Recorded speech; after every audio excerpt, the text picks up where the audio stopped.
박민수는 카페 창가 자리에서 노트북을 두드리며 프리랜서 디자이너 일을 하고 있었어요. 매일 오후 3시면 어김없이 나타나는 할머니 한 분이 있었는데 항상 같은 자리에 앉아서 아메리카노 한 잔만 주문하시곤 했어요. 그런데 오늘따라 할머니의 행동이 유난히 이상했어요. 테이블 위에 낡은 다이어리를 펼쳐놓고 뭔가를 열심히 적고 계셨는데 가끔씩 주변을 두리번거리며 누군가를 찾는 듯한 모습이었어요. 민수가 자세히 보니 할머니는 다른 손님들의 얼굴을 하나하나 살펴보고 계셨고 특히 젊은 남성들에게 유난히 관심을 보이고 계셨어요. 저 할머니 뭔가 수상하네. 민수는 속으로 중얼거렸어요. 사연 본격적으로 시작하기 전 구독과 좋아요 부탁드릴게요. 할머니는 때때로 핸드폰을 꺼내서 누군가에게 전화를 걸려고 하다가 다시 끊기를 반복했어요. 그리고 다이어리에 뭔가를 적고 나서는 찢어서 주머니에 넣는 행동을 반복했어요. 1시간 정도 지나자 할머니는 갑자기 벌떡 일어나서 민수에게 다가왔어요. 젊은이, 혹시 시간 좀 있어요? 할머니의 목소리는 떨리고 있었고 눈빛이 무언가 간절한 것 같았어요. 네, 무슨 일이시죠? 민수가 대답하자 할머니는 주변을 한 번 더 둘러보고 작은 목소리로 말했어요. 제가 부탁이 하나 있는데요. 혹시 제 얘기 좀 들어줄 수 있어요? 민수는 할머니의 절실한 표정에 고개를 끄덕였어요. 할머니는 다이어리를 꼭 안고 앉으며 말을 시작했어요. 사실 저는 매일 이 카페에 와서 누군가를 기다리고 있어요. 할머니는 김영숙이라고 자신을 소개했어요. 젊은이, 제가 여기 온 지 벌써 6개월이 넘었어요. 매일매일 같은 시간에 와서 기다리고 있죠. 민수는 궁금증이 생겼어요. 누구를 기다리고 계신 거예요?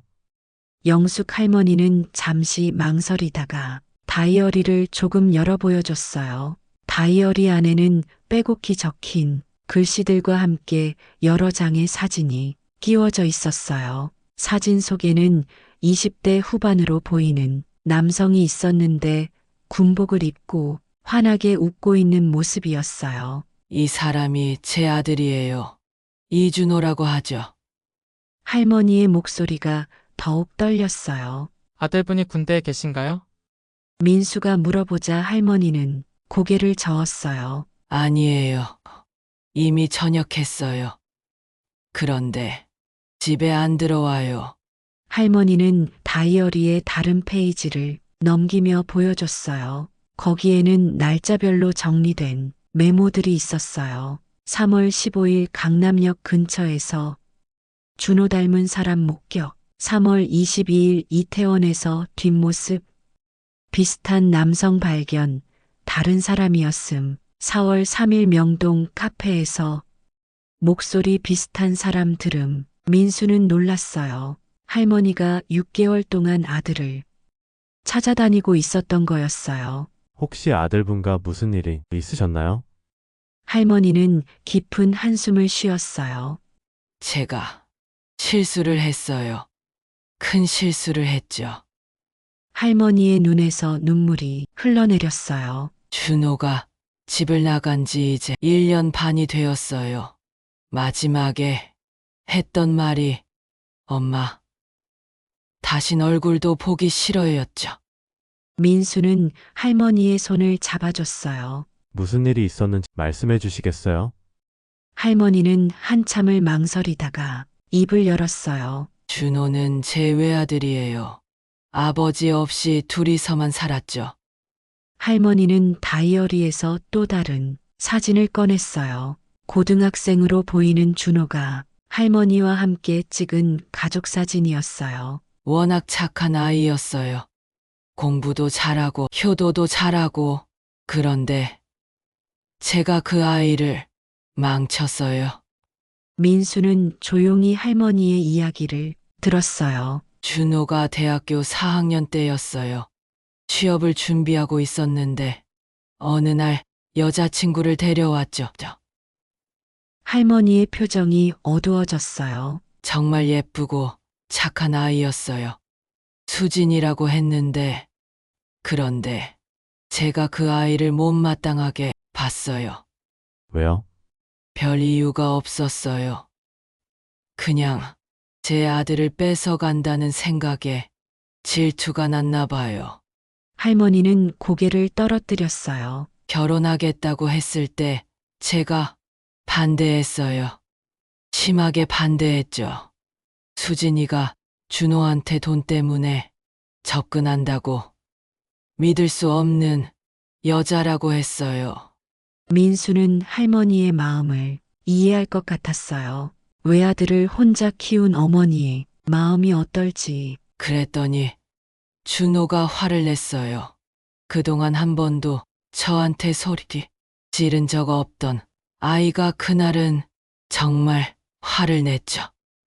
할머니의 목소리가 떨렸어요. 엄마가 왜 이래요? 수진이가 뭘 잘못했어요? 엄마가 너무 심해요. 라고 소리쳤어요. 그래서 어떻게 되었어요?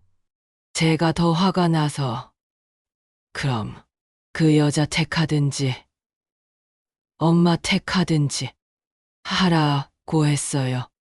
할머니는 두 손으로 얼굴을 가렸어요. 준호는 그 말을 듣고 짐을 싸서 나갔어요. 엄마 마음을 이제 알겠어요. 다신 얼굴도 보기 싫어요라고 하면서 그날 이후 민수는 영숙 할머니가 계속 신경 쓰였어요. 다음 날 오후 3시 할머니는 어김없이 카페에 나타났어요. 오늘도 똑같이 다이어리를 펼치고 주변을 살피며 무엇인가를 적고 있었어요. 민수는 할머니 근처로 가서 앉았어요. 할머니 안녕하세요. 어제 그 젊은이네요. 또 와줬군요. 할머니는 반가워했지만 표정은 여전히 어두웠어요. 오늘도 아들분을 찾고 계신가요? 네. 어제 인터넷 카페에서 누군가가 준호 비슷한 사람을 봤다고 했어요. 할머니는 핸드폰을 보여줬어요. 화면에는 실종자 찾기 카페가 열려 있었고 거기에 준호의 사진과 글이 올라와 있었어요. 아들을 찾습니다. 이준호 28세, 키 175cm, 마른 체형. 마지막 목격 장소 홍대 근처, 연락처 010-1234-5678. 댓글에는 여러 제보들이 달려 있었어요. 어제 강남에서 봤어요. 이태원에서 비슷한 사람 목격. 확실하지 않지만 을지로에서. 민수는 깜짝 놀랐어요. 할머니 이런 글을 언제 올리셨어요? 한 달 전부터요. 그런데 제보는 많이 들어오는데 다 헛소문이에요. 할머니는 다이어리를 넘기며 보여줬어요. 거기에는 제보받은 장소들이 빼곡히 적혀 있었어요. 그리고 각 장소마다 X 표시가 되어 있었어요. 다 가봤는데 없었어요. 하지만 포기할 수 없어요. 민수는 할머니의 집착이 조금 이상하다고 생각했어요. 성인이 된 아들이 집을 나간 것 정도로 이렇게까지 할 필요가 있을까? 할머니 혹시 아들분이 연락을 아예 안 하시나요? 전화번호를 바꿨나 봐요. 예전 번호로는 안 되더라고요. 그럼 아들분 친구들은 연락해 보셨어요? 할머니는 고개를 저었어요. 준호 친구들 연락처를 몰라요. 그리고 물어보기도 좀 그래요. 민수는 점점 이상하다고 생각했어요. 친구들 연락처도 모르고 아들이 어디서 뭘 하는지도 전혀 모른다는 게. 할머니 아들분이 대학교 졸업은 하셨나요? 네. 작년에 졸업했어요. 컴퓨터 전공이었죠. 그럼 취업은? 할머니는 잠시 망설였어요. 잘 모르겠어요. 집을 나가기 전에는 면접을 보러 다녔는데 민수는 뭔가 이상한 점을 발견했어요. 다음 날 민수는 일찍 카페에 도착해서 할머니를 기다렸어요. 평소보다 30분 일찍 할머니가 나타났는데 오늘은 뭔가 다른 분위기였어요. 할머니는 큰 종이봉투를 들고 와서는 테이블에 펼쳐 놓았어요. 안에서 나온 건 수십 장의 프린트된 종이들이었어요. 민수가 자세히 보니 모두 준호의 사진을 확대한 것들이었어요. 정면, 측면, 뒷모습까지 다양한 각도의 사진들이었어요. 할머니, 이건 뭐예요? 오늘 홍대에 가서 사람들한테 보여줄 거예요. 혹시 아는 사람 있나 하고요. 민수는 깜짝 놀랐어요. 할머니, 그러시면 안 되죠. 사람들이 이상하게 생각할 거예요. 괜찮아요. 제가 이미 명동, 강남, 이태원 다 해봤어요. 할머니는 다이어리를 펼쳐서 또 다른 페이지를 보여줬어요. 거기에는 전단지 배포일지라고 적혀 있었어요. 8월 15일 명동역 1번 출구. 전단지 100장 배포, 목격자 없음. 8월 22일 강남역 2번 출구. 전단지 150장 배포, 2명이 비슷한 사람 봤다고 함. 하지만 확인 결과 다른 사람. 민수는 소름이 돋았어요. 할머니가 벌써 몇 달 동안 이런 식으로 서울 곳곳을 돌아다니고 있었던 거였어요. 할머니, 이건 좀. 젊은이, 혹시 저 도와줄 수 있어요? 할머니가 갑자기 민수의 손을 잡았어요. 제가 나이가 많아서 혼자서는 한계가 있어요. 젊은 사람이 도와주면 더 빨리 찾을 수 있을 것 같은데 민수는 난감했어요. 할머니의 마음은 이해하지만 이런 식으로 찾는 건 비정상적이라고 생각했어요. 할머니, 그보다 혹시 경찰서에 신고는 해보셨어요? 해봤어요. 그런데 성인이고 자발적으로 나간 거라서 적극적으로 찾아주지 않더라고요. 할머니는 또 다른 종이를 꺼냈어요. 경찰서에서 받은 접수증이었어요. 실종신고 접수, 신고일 2023년 3월 10일, 실종자 이준호 28세, 남, 신고자 이영숙 관계모. 민수는 놀랐어요. 할머니가 아들이 집을 나간 지 불과 며칠 만에 경찰서에 신고를 했다는 뜻이었어요. 할머니, 아들분이 집을 나간 지 며칠 만에 신고하셨네요. 네. 연락이 안 되니까 걱정이 되어서 민수는 점점 이상하다고 느꼈어요. 성인 아들이 화나서 집을 나간 것뿐인데 이렇게까지 하는 게 정상적일까? 그때 할머니의 핸드폰이 울렸어요. 할머니는 핸드폰을 보더니 급하게 받았어요. 여보세요? 네. 이영숙입니다. 전화 상대방이 뭔가 말하자 할머니의 표정이 급변했어요. 정말요? 어디서요? 언제요? 할머니는 종이에 뭔가를 적기 시작했어요. 네. 네. 알겠습니다. 바로 갈게요. 전화를 끊고 할머니는 급하게 일어났어요. 젊은이. 준호를 봤다는 제보가 들어왔어요. 어디서요? 건대 근처래요. 1시간 전에 편의점에서 봤다고 하네요. 할머니는 서둘러 짐을 정리했어요. 저 바로 가봐야 해요. 민수는 말렸어요. 할머니, 잠깐만요. 이상해요. 지금까지 모든 제보가 가짜였잖아요. 이번엔 다를 거예요.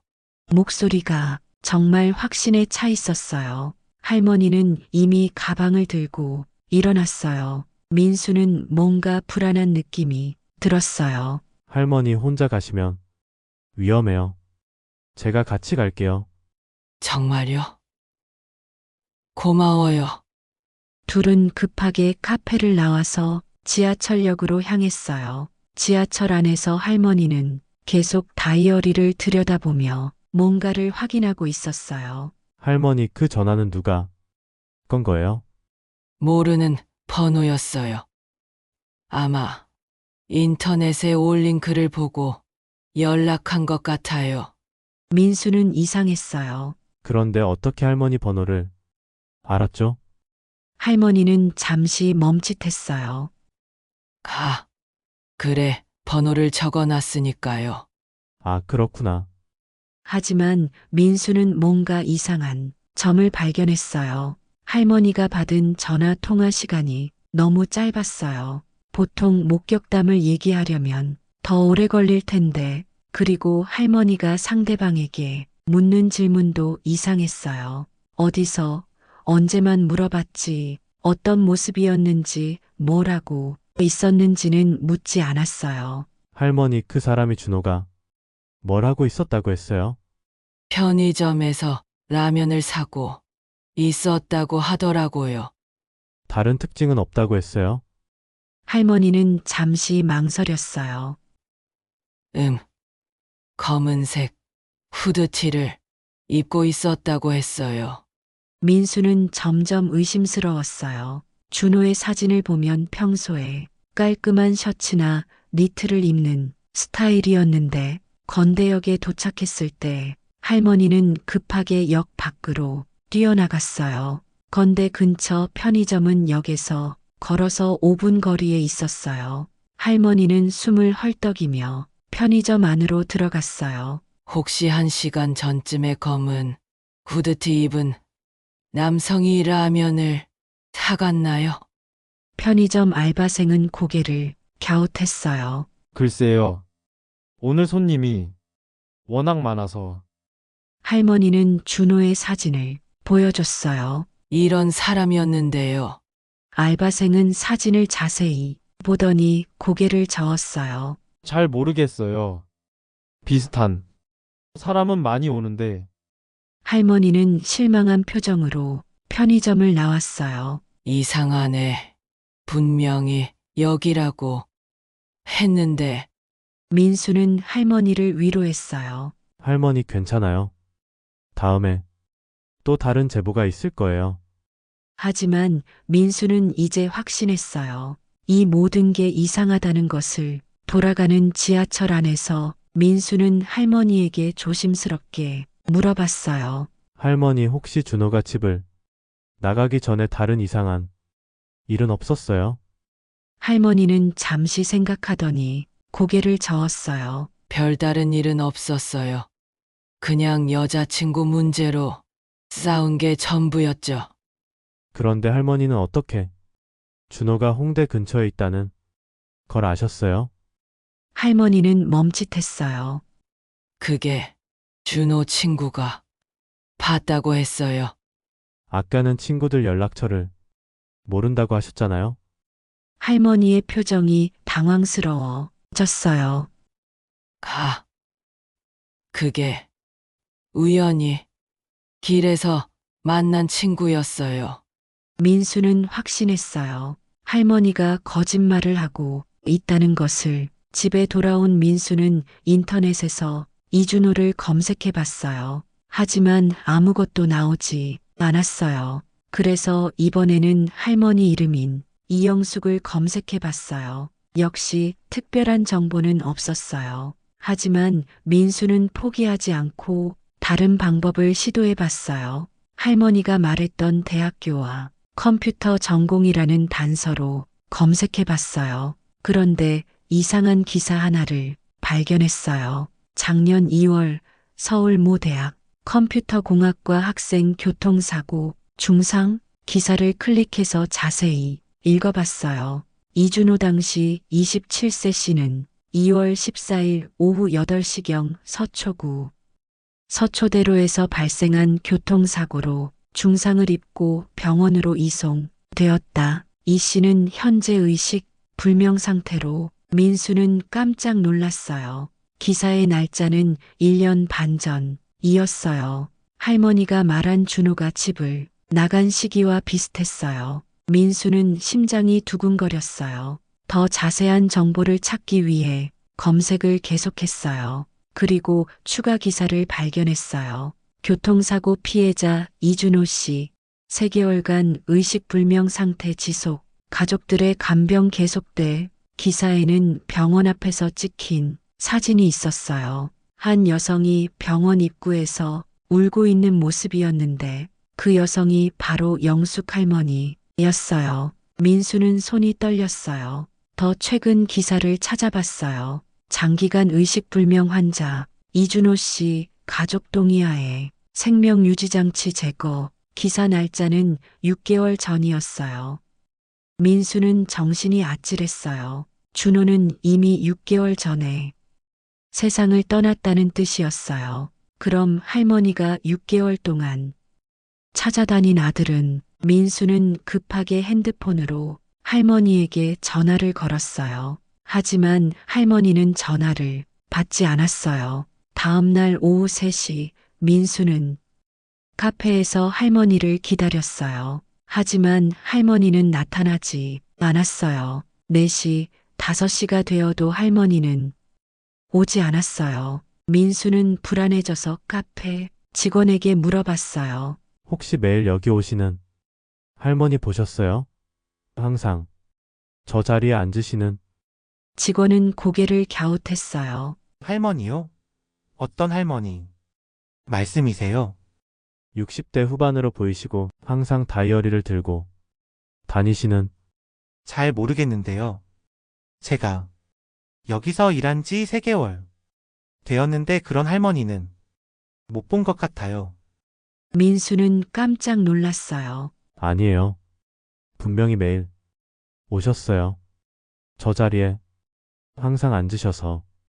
다른 직원에게도 물어봤지만 모두 같은 대답이었어요. 그런 할머니는 본 적이 없다는 것이었어요. 민수는 혼란스러웠어요. 분명히 3일 전까지 할머니와 대화를 나눴는데 집에 돌아온 민수는 다시 인터넷 기사를 찾아봤어요. 그리고 준호의 부고 기사를 발견했어요. 이준호 씨 장례식 2024년 3월 15일 오전 10시 서울 모 병원 장례식장 발인 3월 17일 오전 8시 유종모 이영숙. 민수는 가슴이 먹먹했어요. 할머니는 아들을 이미 잃었던 거였어요. 민수는 잠을 잘 수 없었어요. 할머니가 너무 걱정되었어요. 다음 날 아침 일찍 민수는 병원 장례식장을 찾아갔어요. 장례식장 직원에게 이영숙 할머니에 대해 물어봤어요. 아, 그분이요. 6개월 전에 아들분을 보내신 분이죠. 지금도 이곳에 오시나요? 직원은 고개를 끄덕였어요. 네, 거의 매일 오세요. 아들분 영정사진 앞에 앉아서 한참 동안 계시죠. 민수는 가슴이 아팠어요. 지금도 계신가요? 네, 아마 3층 추모실에 계실 거예요. 민수는 3층으로 올라갔어요. 추모실 입구에서 할머니를 발견했어요. 할머니는 준호의 영정사진 앞에 앉아 있었어요. 그리고 그 옆에는 익숙한 다이어리가 놓여 있었어요. 할머니. 민수가 조심스럽게 불렀어요. 할머니는 천천히 고개를 돌렸어요. 눈물이 가득한 얼굴이었어요. 아, 젊은이. 어떻게 여기까지? 민수는 할머니 옆에 앉았어요. 할머니, 제가 알게 되었어요. 준호가. 할머니는 고개를 끄덕였어요. 네. 이미 알고 계시는군요. 할머니는 다이어리를 열었어요. 거기에는 준호의 사진들과 함께 병원 기록들이 빼곡히 적혀 있었어요. 2월 14일 교통사고 발생. 응급실 이송. 2월 15일 수술 완료. 의식불명 상태. 3월 1일 여전히 의식 없음. 의사가 희망적이지 않다고 함. 민수는 눈물이 났어요. 할머니가 3개월 동안 병원에서 아들을 간병했던 기록들이 고스란히 적혀 있었어요. 할머니, 그럼 카페에서. 네. 제가 거짓말을 했어요. 할머니는 영정 사진을 바라보며 말했어요. 준호가 떠난 후 너무 외로웠어요. 그래서 가끔 상상을 했죠. 준호가 아직 살아있다고, 어딘가에서 잘 지내고 있다고. 할머니의 목소리가 떨렸어요. 처음에는 정말 상상일 뿐이었어요. 그런데 어느 순간부터 정말로 준호를 찾고 있는 저를 발견했어요. 민수는 할머니의 손을 잡았어요. 카페에서 만난 젊은이들한테 이야기를 하면 준호가 정말 살아있는 것처럼 느껴졌어요. 할머니는 다이어리에 마지막 페이지를 펼쳤어요. 거기에는 민수와 나눈 대화 내용이 적혀 있었어요. 할머니는 다이어리를 보며 말을 이어갔어요. 젊은이와 대화하면서 처음으로 마음이 편해졌어요. 누군가가 제 이야기를 들어주니까. 민수는 할머니를 바라봤어요. 할머니의 얼굴에는 깊은 슬픔과 함께 안도의 표정이 섞여 있었어요. 할머니 정말 힘드셨겠어요. 네. 정말 힘들었어요. 특히 마지막에 준호와 싸운 것 때문에. 할머니는 영정 사진을 쓰다듬었어요. 준호가 수진이와 결혼하겠다고 했을 때 제가 반대했잖아요. 그 때문에 싸우고. 할머니의 목소리가 떨렸어요. 그런데 사고가 난 날이 바로 발렌타인데이였어요. 준호가 수진이를 만나러 가다가. 민수는 할머니의 죄책감을 이해할 수 있었어요. 아들과 싸우고 난 직후에 사고가 났으니 얼마나 자책하고 있을까. 할머니, 그건 할머니 잘못이 아니에요. 아니에요. 제가 준호를 내보냈어요. 제가 반대만 안 했어도. 할머니는 눈물을 흘렸어요. 준호가 마지막에 한 말이 엄마 마음을 이제 알겠어요. 였어요. 화가 나서 한 말이 아니라. 할머니는 다이어리에서 또 다른 종이를 꺼냈어요. 편지였어요. 이건 준호가 수진이한테 쓰다가 못 보낸 편지예요. 사고 후 준호 방을 정리하다가 찾았죠. 민수는 편지를 읽어봤어요. 수진아, 미안해. 엄마가 우리 결혼을 반대하지만 나는 너밖에 없어. 엄마를 설득해 볼게. 조금만 기다려줘. 사랑해. 민수는 가슴이 뭉클했어요. 준호는 어머니를 원망하지 않았던 거였어요. 오히려 어머니와 여자친구 사이에서 고민하고 있었던 거였어요. 할머니, 준호는 할머니를 사랑했어요. 그래도 제가 미안해요. 마지막까지 준호한테 좋은 엄마가 되지 못했어요. 할머니는 계속 울었어요. 민수는 할머니를 위로하면서 궁금한 게 생겼어요. 할머니, 그럼 수진 씨는 어떻게 되었어요? 할머니는 잠시 망설이더니 입을 열었어요. 수진이는 준호 장례식에 왔었어요. 할머니는 다이어리에서 또 다른 사진을 꺼냈어요. 장례식장에서 찍힌 사진이었는데 젊은 여성이 관 앞에서 오열하고 있는 모습이었어요. 정말 예쁘고 착한 아이였어요. 그때 제가 처음으로 깨달았죠.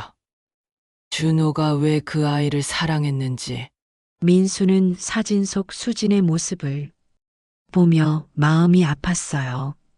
수진이가 저한테 말했어요. 어머니, 제가 준호 오빠를 더 잘 보살폈어야 했는데 죄송해요라고. 할머니의 목소리가 떨렸어요. 그 순간 제가 얼마나 잘못 생각했는지 깨달았어요. 수진이는 준호를 정말 사랑했던 거였어요. 지금도 수진 씨와 연락하세요? 할머니는 고개를 저었어요. 아니에요. 장례식 이후로 연락이 끊어졌어요. 아마 너무 힘들어서. 할머니는 영정 사진을 바라봤어요. 가끔 생각해요. 만약 제가 처음부터 수진이를 받아들였다면 준호가 행복했을까 하고. 민수는 할머니의 후회를 느낄 수 있었어요. 할머니 지나간 일은 어쩔 수 없어요.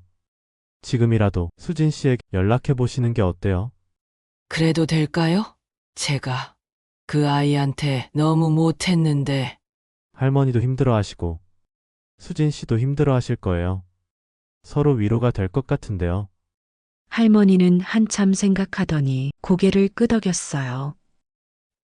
그래요. 용기를 내서 연락해 볼게요. 그때 할머니의 핸드폰이 울렸어요. 할머니는 번호를 보더니 깜짝 놀랐어요. 이상하네. 모르는 번호인데. 할머니가 전화를 받았어요. 여보세요? 전화기 너머로 여성의 목소리가 들려왔어요. 어머님, 수진입니다. 할머니는 깜짝 놀라서 핸드폰을 떨어뜨릴 뻔했어요. 수진아? 정말 수진이니? 네, 어머님. 오늘이 준호 오빠 기일이잖아요. 혹시 괜찮으시다면 할머니는 눈물을 흘리며 대답했어요. 그래. 그래. 빨리 와. 30분 후 추모실 문이 열리며 젊은 여성이 들어왔어요. 수진이었어요. 수진은 할머니를 보자마자 눈물을 흘렸어요. 어머님, 할머니도 수진을 보며 울었어요. 수진아. 정말 보고 싶었어. 두 사람은 서로 껴안고 한참을 울었어요. 민수는 그 모습을 보며 가슴이 뭉클했어요. 수진은 준호의 영정사진 앞에 무릎을 꿇고 인사했어요. 오빠 보고 싶었어요. 그리고 할머니에게 돌아서서 말했어요. 어머님 그동안 연락 못 드려서 죄송해요. 너무 힘들어서. 아니야. 괜찮아. 나도 연락하고 싶었지만 용기가 안 났어. 수진은 가방에서 무언가를 꺼냈어요. 준호와 함께 찍은 사진들이었어요. 어머님께 드리고 싶었어요. 오빠가 정말 행복해하던 모습들이에요. 할머니는 사진들을 보며 미소를 지었어요. 사진 속 준호는 정말 행복해 보였어요. 수진과 함께 웃고 있는 모습들이었어요. 수진아. 이 사진들 정말 고마워. 어머님 사실 제가 드릴 말씀이 있어요. 수진의 표정이 진지해졌어요. 오빠가 사고 나기 전날 저한테 말했어요. 어머님을 꼭 설득해서 결혼 승낙을 받겠다고. 할머니는 놀랐어요. 정말. 네, 오빠는 어머님을 정말 사랑했어요. 저보다도 어머님이 더 소중하다고 했어요. 할머니는 눈물을 흘렸어요. 그리고 오빠가 제일 걱정한 건 어머님이 혼자 계시는 거였어요. 제가 어머님을 잘 모셔야 한다고 했어요. 수진은 할머니의 손을 잡았어요. 어머님, 저도 혼자예요. 오빠 없이 살기가 너무 힘들어요. 할머니도 수진의 손을 꼭 잡았어요. 그래. 우리 함께 하자. 서로 의지하면서 살자. 민수는 이 순간이 정말 아름답다고 생각했어요. 슬픔으로 만난 두 사람이 서로를 위로하며 새로운 희망을 찾는 모습이었어요. 그로부터 한 달이 지났어요.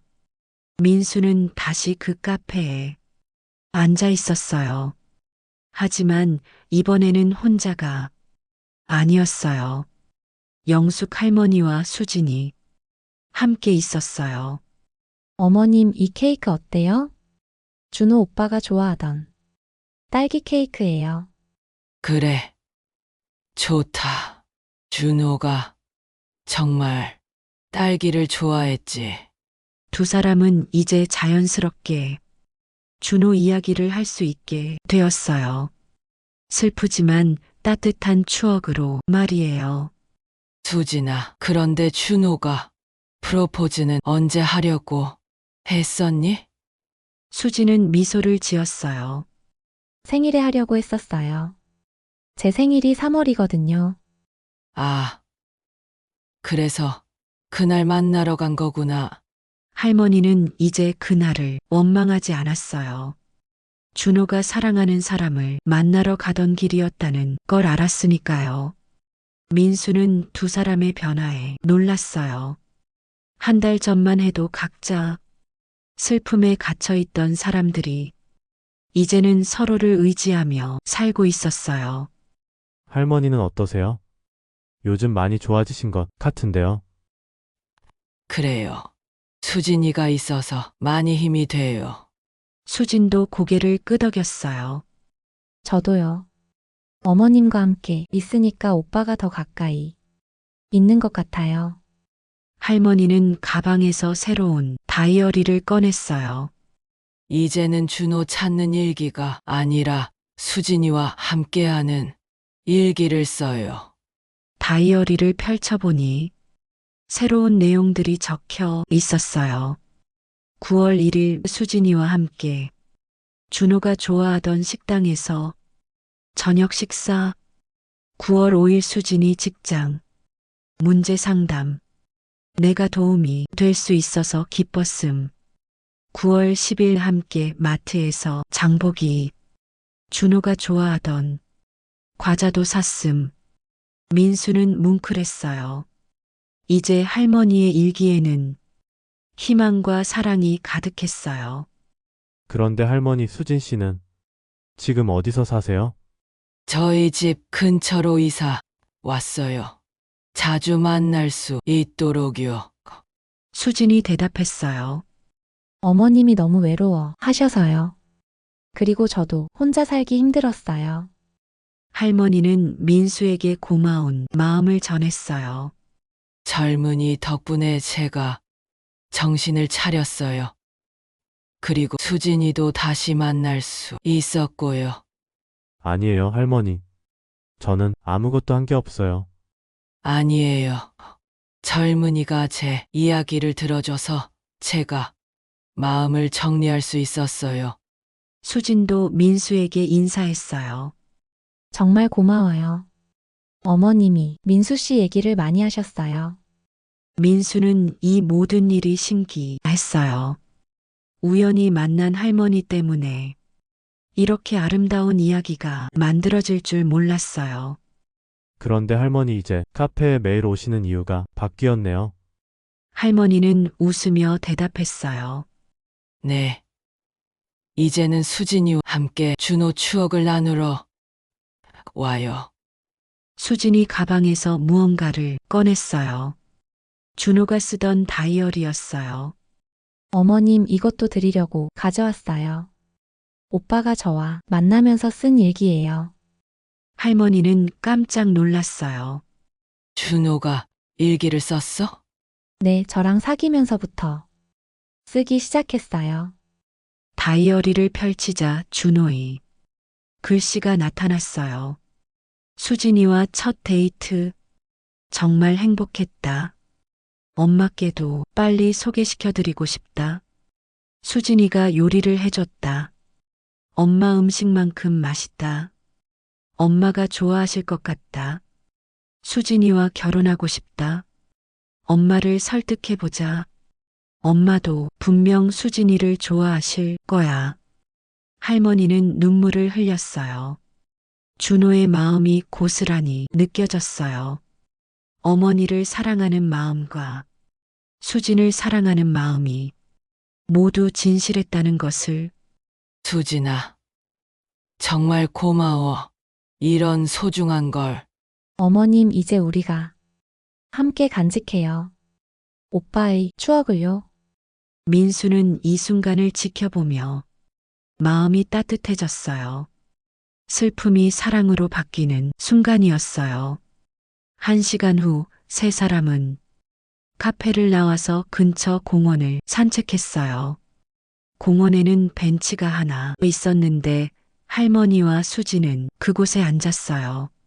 수진아, 너는 앞으로 어떻게 살 생각이니? 글쎄요. 아직 확실하지 않아요. 그냥 하루하루 살아가는 것만도 힘들어요. 할머니는 수진의 손을 잡았어요. 우리 함께 살자. 어떨까? 수지는 깜짝 놀랐어요. 정말요? 괜찮으세요? 그래. 준호도 그걸 원할 거야. 우리가 의지하면서 사는 걸. 수지는 눈물을 흘렸어요. 감사해요, 어머님. 저도 그러고 싶었어요. 민수는 두 사람의 대화를 들으며 감동받았어요. 서로 다른 사람이지만 준호에 대한 사랑으로 하나가 된 것 같았어요. 그럼 우리 준호 일주기 때는 뭔가 특별한 걸 해보자. 할머니가 제안했어요. 어떤 걸요? 준호가 좋아하던 일들을 해보는 거야. 봉사활동도 하고 후배들도 도와주고. 수진의 눈이 반짝였어요. 좋은 생각이에요. 오빠가 정말 좋아할 것 같아요. 두 사람은 준호의 이름으로 좋은 일을 하기로 약속했어요. 그리고 민수에게도 함께 하자고 제안했어요. 젊은이도 우리와 함께 해주세요. 준호가 고마워할 거예요. 민수는 기꺼이 약속했어요. 해가 저물어 갈 때쯤 세 사람은 공원을 나왔어요. 할머니는 마지막으로 민수에게 말했어요. 젊은이, 정말 고마워요. 덕분에 제가 새로운 희망을 찾았어요. 할머니, 저야말로 고마워요. 좋은 가르침을 받았어요. 앞으로도 자주 만나요. 우리가 준호를 기억하는 한준호는 계속 살아있는 거니까요. 민수는 고개를 끄덕였어요. 사랑하는 사람을 잃는다는 것이 끝이 아니라는 걸 배웠어요. 그 사람에 대한 사랑이 남아있는 한 새로운 사랑도 만들어낼 수 있다는 것을 1년이 흘렀어요. 민수는 다시 그 카페에 앉아 있었어요. 하지만 이번에는 특별한 날이었어요. 준호의 이주기였거든요. 오후 3시 약속 시간에 할머니와 수진이 함께 나타났어요. 두 사람의 모습이 많이 달라져 있었어요. 할머니는 훨씬 밝아졌고 수진도 예전의 활기를 되찾은 것 같았어요. 민수야, 안녕. 이제 할머니는 민수를 손자처럼 대했어요. 할머니 수진 누나, 안녕하세요. 세 사람은 자연스럽게 준호 이야기를 시작했어요. 준호 이름으로 한 봉사. 활동이 벌써 1년이네요. 지난 1년 동안 세 사람은 매달 한 번씩 만나서 준호의 이름으로 좋은 일들을 해왔어요. 고아원에서 봉사활동도 하고 장학금도 만들었어요. 이번 달에는 컴퓨터 전공. 학생들한테 장학금을 줬죠? 네, 준호 씨가 컴퓨터를 전공했으니까 의미가 있을 것 같아서요. 할머니는 뿌듯한 표정이었어요. 준호가 정말 기뻐할 거예요. 수진도 많이 변했어요. 이제는 다른 사람들을 도우며 살고 있었어요. 누나, 요즘 상담 봉사는 어때요? 좋아요. 저처럼 가족을 잃은 사람들을 도울 수 있어서 의미 있어요. 수진은 준호를 잃은 경험을 바탕으로 비슷한 아픔을 가진 사람들을 상담해주고 있었어요. 처음에는 제가 위로받고 싶어서 시작했는데 이제는 다른 사람들한테 희망을 줄 수 있어서 기뻐요. 민수는 두 사람의 변화에 감동했어요. 슬픔을 희망으로 바꾸는 모습이 정말 아름다웠어요. 그때 카페 문이 열리며 한 젊은 남성이 들어왔어요. 20대 후반으로 보이는데 뭔가 익숙한 느낌이었어요. 그 남성은 주변을 둘러보다가 세 사람을 발견하고 다가왔어요.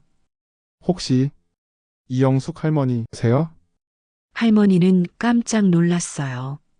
네, 맞는데. 누구세요? 안녕하세요. 저는 준호 형 대학 동기였던 김태호라고 합니다.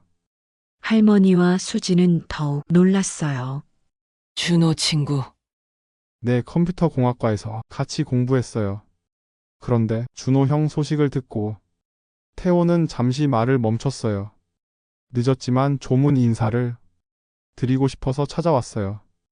할머니는 눈물을 흘렸어요. 고마워요. 준호 친구가 찾아와 주다니. 태호는 가방에서 무언가를 꺼냈어요. 준호와 함께 찍은 대학교 사진들이었어요. 형이 정말 좋은 사람이었어요. 후배들도 많이 도와주고 항상 밝았죠. 사진들을 보며 할머니는 미소를 지었어요. 준호가 대학에서도 많은 사람들에게 사랑받았다는 걸 알 수 있었어요. 그런데 어떻게 저희를 찾으셨어요? 인터넷에서 준호 형 이름으로 하는 봉사활동 소식을 봤어요. 그래서 연락처를 알아냈죠. 태호는 조심스럽게 말했어요. 사실 저희 몇몇 친구들이 준호 형을 기억하며 무언가 하고 싶어서요. 어떤 거려? 준호 형이 생전에 하려던 프로젝트가 있었어요. 장애인들을 위한 컴퓨터 프로그램 개발이었는데 수진이 놀라며 말했어요. 아, 그거. 오빠가 저한테 얘기한 적 있어요. 그래서 저희가 그 프로젝트를 완성하려고 해요. 준호 형 이름으로요. 할머니는 감동했어요. 준호의 꿈이 친구들에 의해 이어진다는 것이 정말 고마워요. 준호가 얼마나 기뻐할까. 태호는 다른 친구들도 소개해주겠다고 약속했어요. 그리고 앞으로 함께 준호를 기억하자고 했어요. 태호와의 만남 이후 준호를 기억하는 사람들이 계속 점점 늘어났어요. 대학 친구들, 군대 동기들, 아르바이트 했던 곳 사람들, 모두들 준호의 따뜻한 성격을 기억하고 있었어요. 준호가 이렇게 많은 사람들한테 사랑받았구나. 할머니는 매일 새로운 사실들을 알게 되었어요. 준호가 군대에서 힘든 후배들을 도왔다는 이야기, 아르바이트 할 때 손님들 한테 친절했다는 이야기, 어머님, 오빠는 정말 특별한 사람이었어요. 수진도 새롭게 알게 된 준호의 모습들에 놀랐어요. 제가 모르는 오빠의 모습들이 이렇게 많았네요. 민수는 이 모든 과정을 지켜보며 깨달았어요. 한 사람의 죽음이 끝이 아니라 시작일 수도 있다는 것을. 준호는 죽었지만 그를 기억하는 사람들을 통해 더 큰 사랑을 만들어내고 있었어요. 할머니, 이제 준호는 정말 많은 사람들 마음 속에서 살고 있네요. 그래. 이게 바로 영원한 삶이구나. 할머니는 이제 완전히 이해했어요. 사랑하는 사람을 잃는다는 것의 진짜 의미를, 그리고 그 사람을 어떻게 영원히 기억해야 하는지도. 수진아, 우리가 준호를 올바르게 보내준 것 같아. 네, 어머님. 오빠가 정말 행복할 거예요. 세 사람은 이제 슬픔, 대신 감사함을 느꼈어요. 준호를 만날 수 있었던 것에 대한 감사함, 그리고 준호를 통해 서로를 만날 수 있었던 것에 대한 감사함을 카페를 나서며 할머니가 말했어요. 민수야, 내가 없었다면 이 모든 일이 불가능했을 거야. 할머니, 저는 정말 아무것도 아니, 내가 제 이야기를 들어준 것만으로도 충분해. 그게 모든 변화의 시작이었어. 민수는 깨달았어요. 때로는 누군가의 이야기를 들어주는 것만으로도 기적을 만들 수 있다는 것을